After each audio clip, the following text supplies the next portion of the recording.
I had 6 job offers lined up in the aerospace industry before I even graduated from school. Here's everything you need to do as a student to set yourself up for success with job offers before you even graduate from college. Number 1, and arguably the most important one, you need to have extracurricular experience.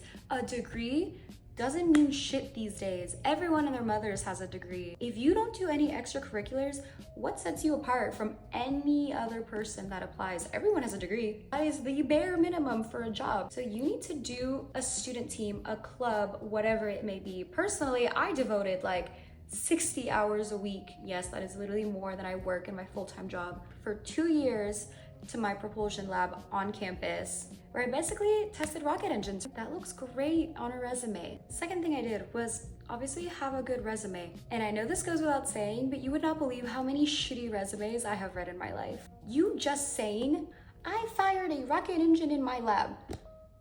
That doesn't mean anything. You need metrics. You need to say what test you did, how you did it. Recruiters need to know that stuff matters. You gotta give them something to work with. My third tip is that you need to have some fucking audacity when you are applying to these jobs.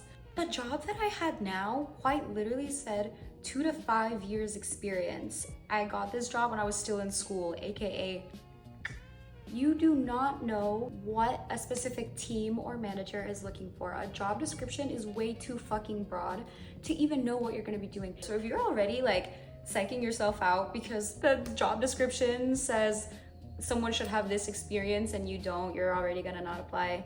You already have the no, so who the fuck cares? Send that fucking application in, it doesn't matter.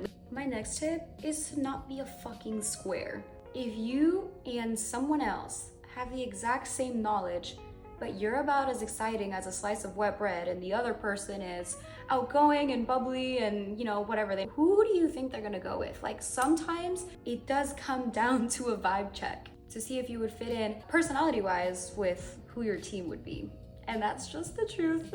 And my last tip, you need to study for interviews harder than you have ever studied for any class in your entire life. Interviews are some of the hardest things that I think I have ever done, but nothing you can't do if you're not well prepared. You need to know your fundamentals, you need to know your basic first engineering principles, you need to know how to think critically, and if you know how to do all these things, you're fine.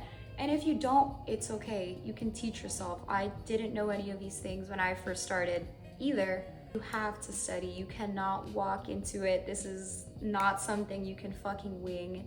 You need to be prepared. Follow all these tips, and the biggest and best problem you're gonna have is not knowing which out of so many companies you should work at.